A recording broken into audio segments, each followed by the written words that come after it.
they're gonna put privacy in the hands of the people. That's what they want to do. They want to let people decide how they want their data to be used. Ladies and gentlemen, welcome to the eCom Growth Show. Let's go.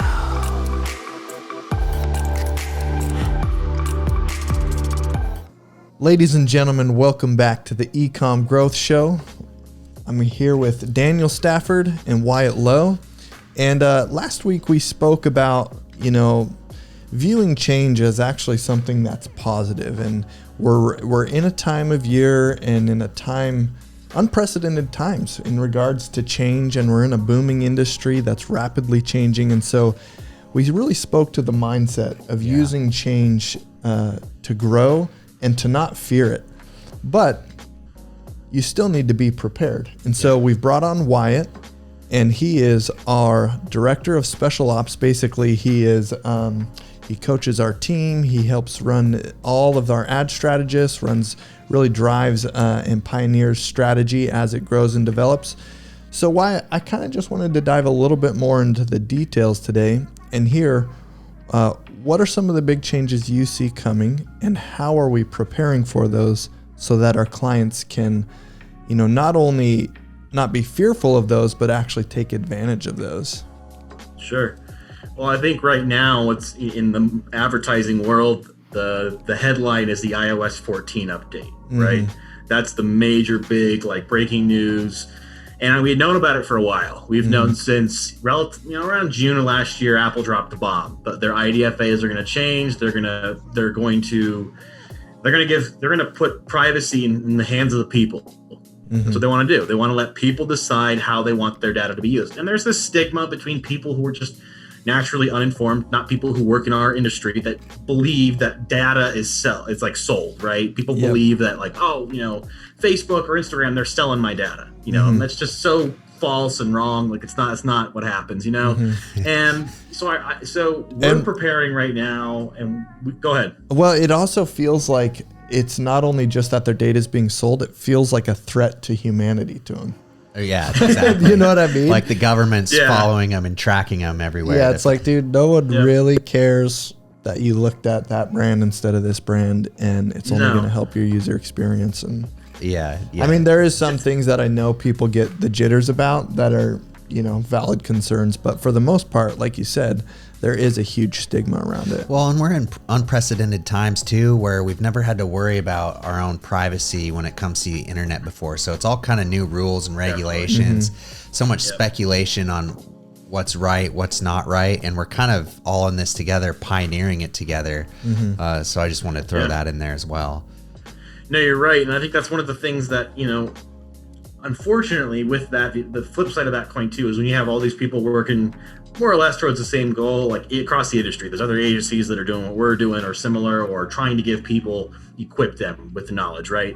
But inadvertently, it kind of creates this pool of misinformation almost, because everyone wants to share something with another, but not all the time the information's accurate. So we've been battling, right before Christmas and the holiday week of December, we got the notification as a Facebook partner that Apple officially rolled out its plan, right? It rolled out its plan to have a prompt that is going to display before any ad that you, for one, install. And I think after the update too, after you update, it's going to prompt every app you open.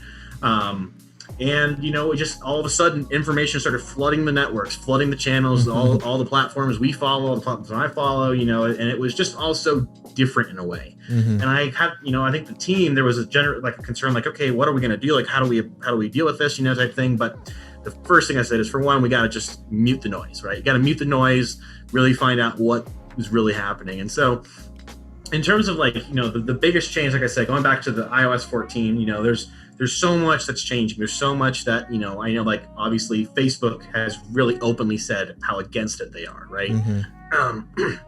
Excuse me. And for us, it's not so much of what's the best way to phrase this? It's not so much of a challenge as much as it is, okay, these things are naturally going to happen. We partially expected this. We knew in June something was going to happen.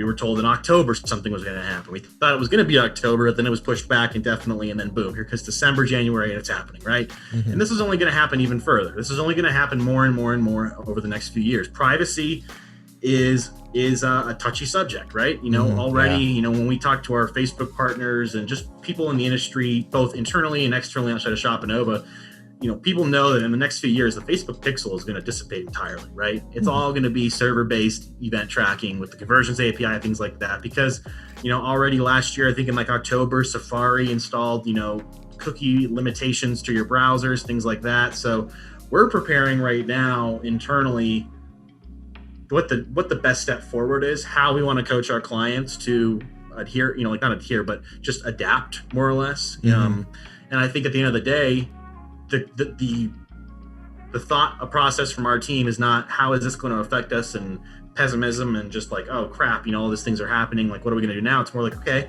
how are we going to be better from it? How can we be better from it, right? So our thought process is that, rather than trying to put fear into our clients, right? I think I've seen some emails that I'm on and some articles that are just like putting the fear of God into people, like this is going to ruin advertising. It's like, no, that's not true. And just to really clearly pinpoint the concern for people like us who are a service provider in the marketing space, or for an online store owner, is that as privacy gets increased, we are going to lose our ability to track things properly, and we're going to have less effective ads because of it. And I just don't think that's the case, because there's always changes, and there's always a period of time where advertisers or online store owners adapt to those changes. And what we talked about last week is that in that period of time, it is a competition, and there is people who are going to be scrambling during that time, trying to get their feet, figuring out how to be relevant with their marketing. And that's actually a good thing, because it gives us a chance to get another leg up on behalf of our clients. It gives us a chance to get a little bit further ahead in the competition, in the auction, like all of that stuff. And it just requires us being present and appointing a guy like you to always be on top of those changes. And so it's super awesome, and it gives us and our clients a ton of comfort knowing that there is a team on it 100%, making sure that as soon as, maybe the conversions API, maybe there's some ways for us to get a little more ground in that area as opposed to complete straight pixel stuff, like we're going to be one of the first people on it. And I love what Wyatt said earlier too about silencing the noise. Like that's what we had to do right away, because you're right. People get in these groups and it's like a echo chamber of fear of worst case scenarios that's going to happen. And I think sometimes as marketers, and especially Wyatt, just being in the weeds in the day in, day out, trying to get the best results, we can almost get too sucked into that. But then if we back up a little bit and even listen to like new prospects coming to us, boutique store owners, this isn't on their radar at all. They haven't even heard about it. So we got to remember we're kind of like really into it, paying attention on their behalf, but people aren't even bringing those concerns to the agency just because they're, they don't even know what's going on. And it's our honor and our privilege to be able to take care of that, so that they don't have to worry about it. 100%. Yeah, right? That's what I was saying. Yeah. I think in the digital marketing space, especially since we do have a lot of control, since we do have a lot of information and data, we tend to think that we almost make it more complex than what it actually is, because at the end of the day, it's just marketing. It's just getting yourself out there. It's just getting people to be interested in your brand. It seems like people think that because we have so much control in the ad account, that we can somehow control people. And you just can't do that. The best you can do is just show up and market your business every single day. And that hasn't changed for 1,000 years. Yeah. What if we all of a sudden become less effective than newspaper advertising? I'm just kidding. I saw something the other day that kind of shook me. Something similar to that was, it was a meme of like when this, Gen Z or millennial marketer refers to Facebook and Instagram as the old channels, right? Or the traditional channels. And I was like, okay, how old am I? Yeah. That's so funny. Why? No, you're right. And I think for us, like, going back to your point of how, this isn't really on a lot of business owners' radar, and it's not meant to be really. I mean, you think about that, why you hire an agency like Shopanova, it's because we employ and equip the best marketers that we can find across the world to do this for people. It's a service, right? It's always a service, it's a partnership, but it's our job to come to them, not with the problem. And I feel like that's so much what we see online now. It's here's what's happening, here's the problem, and it's not the solution, right? Yeah. And it's not only just the solution of us thinking, okay, how are we always staying 4 steps ahead, right? We have all of our benchmark, our internal KPIs, things we want to monitor, things I monitor for our team, but also it's the intangible that I monitor, which is how can we be 4 steps ahead, right? How can we be ahead of the curve, preparing our clients so they feel like when they hear this in the global news, they're like, oh, well, Shopanova filled me in about what I need to do and what they're doing for me 2 weeks ago, right? 100%. And those are just strategic partnerships we have, working. Like, I was a freelancer for a long time. I think every marketer at some point is freelancing, right? And you're somewhat limited when you're a freelancer because you don't have this team of people that are constantly supporting you. And that's what's so different here is that when we heard the news 3-4 weeks ago, within 2 days, we knew what we were going to say. We had an email written to our clients. Like, we were on top of it, right? And we took away the fear of it and just said, hey, this is the reality of what's happening. It makes sense why Apple's doing it. Do we agree with it entirely? I mean, we wish it was slightly different, definitely. As soon as I heard the news from our Facebook partner manager, the first thing I asked was, what was the verbiage? What's the verbiage of the prompt? What does it say? Because it's all about what it says. How does a consumer, someone that buys from one of our clients, lifetime value customer, someone who buys repeat, and sees our personalized ads, what happens when they see that? Because naturally, if you're not an advertiser, chances are you're not gonna put together, if I opt out of this, I won't see ads anymore. Like, it's not really going to make sense because of the way the verbiage of the prompt is. So we're just focusing on how do we coach our clients to coach their consumers and people that love their brand on the best way to respond to this. How can we get around it? What can we do differently? We have all kinds of ideas. Our team's brainstorming. I feel like more than anything, I mean, not to brag our team's ego or anything here, but I mean, we feel like we know more than the most, because we just have been on it so much. I feel like we just have this really, like, we've been talking about it so much, making solutions, and we're ready for the curveball, Yeah. And our ability to work with someone so high up in Facebook that was dropping these knowledge bombs early on to give us time to prepare. I mean, we had months and months, which is awesome. And I know you're already looking into like third-party tracking apps, which I feel like are going to be popping up more and more, that we might find a solution that solves all of this anyways. Yeah, I mean, you think about it right now, Google Analytics is a masterful platform, just awesome, right? It really allows you to really track more than, because what I tell our team is that unfortunately there's this curtain at Facebook, right? There's this curtain where we send ads through, we specify every aspect of the ad, who we're sending it to, how we want to send it, etc. But once it goes beyond that curtain, which is the computer, the machine, as I call it the Facebook algorithm machine. Once it goes through the machine's curtain, we really don't see a whole lot of how it delivers and where. Like, we have our metrics and KPIs, things like that, but we don't necessarily get to see the touch points right on Facebook. We don't necessarily get to see where are people dropping off. And there are so many platforms, and they have been for years too, that are allowing attribution to be more carefully measured and for people to have clear paths and know where they need to scale. I read a great, my special ops team and I were involved in a lot of Facebook groups, right? We're in all kinds of stuff, just monitoring, just like absorbing information.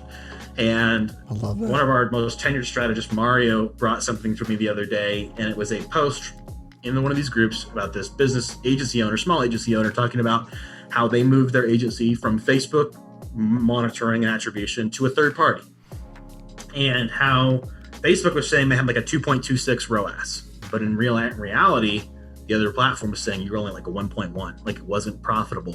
Where you were putting your money was not actually where your profitability really was. So there are platforms that are going to, like you said, Dan, more are going to be popping up. This is like, if you're an investor, now's the time to get into this little, niche field. But I think that's something that's really going to take off even further than like what Google Analytics offers. I know Alex Becker's Hyros is super popular. Wicked Reports has been around for a long time. There are these companies that are really going to help, because it's all server based. It's all, and it's not breaking any laws. It's not doing anything like that. It's just getting the true data that you need to be effective.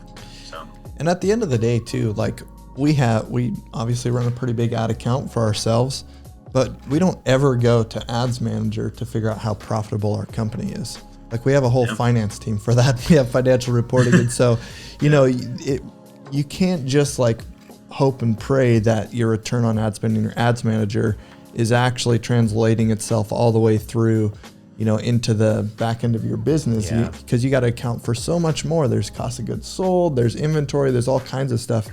And so that was never really put there for you to be able to like monitor your finances. It gives you like a good idea if something's working or not. And it's awesome when you get those warm signs and you can feel comfortable about investing more ad spend, but it's not the full picture. And so to kind of like feel like your whole financial model is being pulled away from you is, in my mind, a little bit naive. Like you should be on top of your finances, outside of Ads Manager anyways. So we have iOS 14. That's a big change. Definitely staying on top of it, as you guys have heard, prepared for it. And what about like looking out across the rest of 2021? Any big changes we anticipate, and what are we doing to prepare for those? Right now, a lot of our client base are live selling clients. They do live selling directly into Facebook and on their mobile apps for, doing shop that looks, a lot of fashion brands doing this. And that's just something that's super taking off even further into 2021. Mm-hmm. But I think the difference between last year and this year is that the big names like Shopify are really leaning into this now. And they are presenting whole new, I know you guys, we had the podcast about trends and what's coming in 2021, but at the same time, it's not just trends. These are like big changes that are coming down the pike. We're encouraging a lot of our, this might seem a little odd too, considering iOS tracking, but a lot of our clients are exploring mobile apps because still mobile will always, dominate in some regard, whether or not the tracking is fully there. And I know that right now we're preparing just to see live selling take off even further, but not just, a niche platform that existed that everyone would hop. Like now it's just become globally, there is so much that offers that. And Shopify's, partnership they have with Facebook, they're hand in hand. They do everything together. The integrations are seamless. Yeah. And that's only going to further. And Facebook, that is a strategic maneuver by Facebook and Shopify, knowing that business owners are more encouraged to utilize that platform because, for one, we talk day in and day out about, the benefits of, platforms like Shopify that have these huge, app integrations, just overall, it's just this huge platform. But in Facebook too, there's so much more that they're trying to do with these live selling as well. I think we're going to see, we saw our costs go down. Funny enough, I wrote an end of year email to all of our clients, kind of recapping 2020, and then like what 2021 was going to do, what we expected, right? And after looking at all the numbers we pulled for 2020, we noticed every month we were lowering our costs every month while our client revenue just went up. And that's just like the biggest win you can have, right? Totally. And like we at this point don't see any reason or any projections that that's going to change. Like we have, there's always an ebb and flow to what we do, right? But there's this consistency that we have found this path on how to get these lower costs, but higher results and higher volume. And I think now more than ever, we're just leaning into that and scaling that. And so I think at the end of the day, 2021 is going to be, if not the biggest year of e-commerce yet. You think about 2020, by the time April rolled around, you were into Q2. That's really when the peak of the coronavirus quarantine all took place, right? And that's when e-commerce really began to shift. You saw those companies that were doing grocery deliveries, things like that, just taking off. But this year is going to be 4 whole quarters, a whole year of e-commerce maximum shopping, right? This isn't just half a year or 3/4 of a year that's just kind of sloping upwards. This is like, we're here and it's going here. And, the companies that got in and were doing this stuff back in March, early on, like even Shopify, if you look at their stocks for 2020, incredible. Like if you invested in Shopify in January last year, you are sitting well off right now. And, I think, anyway, so I just think we're preparing to just find ways to get creative in how we present to consumers, right? Because like you said, Rob, no matter what changes, what privacy policies happen, what controversial things happen in the world of advertising and marketing, people are still going to want to see new products. They're going to want to follow brands they love. And all at the end of the day, if you want to boil it down, it's just finding creative ways to get in front of those people time and time again. Yeah. 100%. I feel like with not to just go right back to the Apple update, but I feel like, what's worse than getting ads is getting ads that are irrelevant to you. And I think people are pretty smart. They're going to figure that out, and they're just going to say like, I'm still getting ads. I may as well just let them see my data so that they're relevant. So I honestly don't think it's going to change much. Yeah, that's what I'm feeling too. And to Wyatt's point, look at Shopify, how it's growing so rapidly. Look at Facebook. I mean, even with the crazy scrutiny it came under with big tech getting involved in certain things, I mean, at the end of the day, the stocks are still strong. It's still a massive company that has large influence in the e-com space, which is why we utilize it so well. But even if that goes away, I believe in our team so much and our ability to pivot to other things as marketers to still get in front of the consumers for our clients. Dude, I love you that you said that, because I'm actually really excited for some of these plans we have to start doing beta testing in like a wide array of different places for ad placement. Yeah. Things like TikTok or Snapchat, and obviously implementing some Google stuff, and just we've put a lot of our focus where we've gotten the best return. That's been Facebook and Instagram, but I think it's just cool to always be running, these, like in the special ops department, always putting out feelers of where can we get the best results, and where we get the best results is where we're going to shift our focus for sure. Yep. And I think that's one of our big goals for 2021 is, and I think that if you were really in tune with the e-commerce marketing, trends that were being shared publicly at the end of 2020, there was a lot of talk about owning your own channel communication, right? And omni-channel marketing, which is being able to present your product, like you said, in an array of different platforms and services. And we do that for our clients, and that's something we're exploring this year. There's so much potential with, like you said, other social media platforms like TikTok and Snapchat, that now are booming with their advertising. That's kind of how Facebook started 10 years ago with just PPC of marketing. It's just really simple, but once it builds and builds and builds, and more people are using it, it's the quickest way, it's the quickest way to scale too. When you have more eyeballs on your product. And now, it's been a trend for years at this point, but social media is the quickest way to get in front of people. Yeah. Because people, I'm guilty of it, and I'm sure you two are too. You sit at home, you're decompressing, you're scrolling Instagram, you're scrolling Facebook, I don't use TikTok personally, but I know enough about the platform, and I know like Snapchat and things like that to know what stops people, right? So our team is constantly thinking of, okay, how can we do this for our clients? And our clients are ready. They're anxious. They want to do it. Even clients that come in right off the bat, I think there's always this, we want to work with Shopanova. We've been excited. We launched them. They're taking off. They're booming. And then we just encourage them. We're equipping them with the knowledge that we have. Hey, this is why you need to scale. You're profitable. Let's get you into some other field. Let's get you some other mediums as well. Even doing some email marketing, a little more SEM, like you said, with Google. Other social media platforms in general. We've been building website flows for people with conversational chat bots and things like that. So there are so many ways to get in front of people, both first-time customers, and it's equally important that we retarget people, because if we know anything about the Facebook algorithm, you could have a post that you are like, this is it. I wrote the best copy, organic I'm talking about, and I have an awesome, just awesome post here. And if you have 50,000 followers, 1% may even see it, right? So advertising is the best way not only to reach new customers, but to truly reach the people that like you already. Yeah. So at the end of the day, you can look at it all. You can see all the changes, all the stuff going on, and you can sit there and be scared and choose to do nothing. Or you can just jump right in and start benefiting from it, because it's actually like a lot of really, really exciting things. I heard a quote the other day. It's to wait to take action on something that's revenue generating not only delays the results, it actually decreases the odds of success.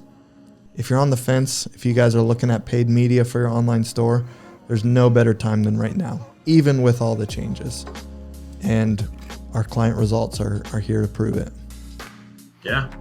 I think at the end of the day, like you said, I think the best time to hop in, I mean, if you look at just general, like I'm not a stock market a person, I don't really follow the stocks. Like, you know, I'm not a Wall Street person, right? But if you look at Wall Street, what I always learned, what I was always told, I have friends of mine that do this, just kind of the thing I've heard is that you want to get in when, you know, like if something's at the lowest point, right, that's when you get in, because there's only one way to go, and that's up. And the same thing can apply with all the changes that happen in the world of advertising. When things seem like they're shifting around and kind of, to the untrained eye, it seems really unstable. That's the time that you can hop in and really take advantage of the situation and really reach people who are yearning for your brand and your product. Mm-hmm. Good stuff. Well, I think that covers it for today. Thanks so much, Wyatt, for hopping on, sharing your wisdom with us. We really appreciate it. Guys, as always, you can go to our website, check out more of our case studies. We have some free resources there you can grab. You can also sign up to get a free audit where you can have Wyatt even look through your account and see what it looks like and if it's a good fit. Love to see you. Love to hop on a call. But thanks for listening, guys, and we'll see you next time.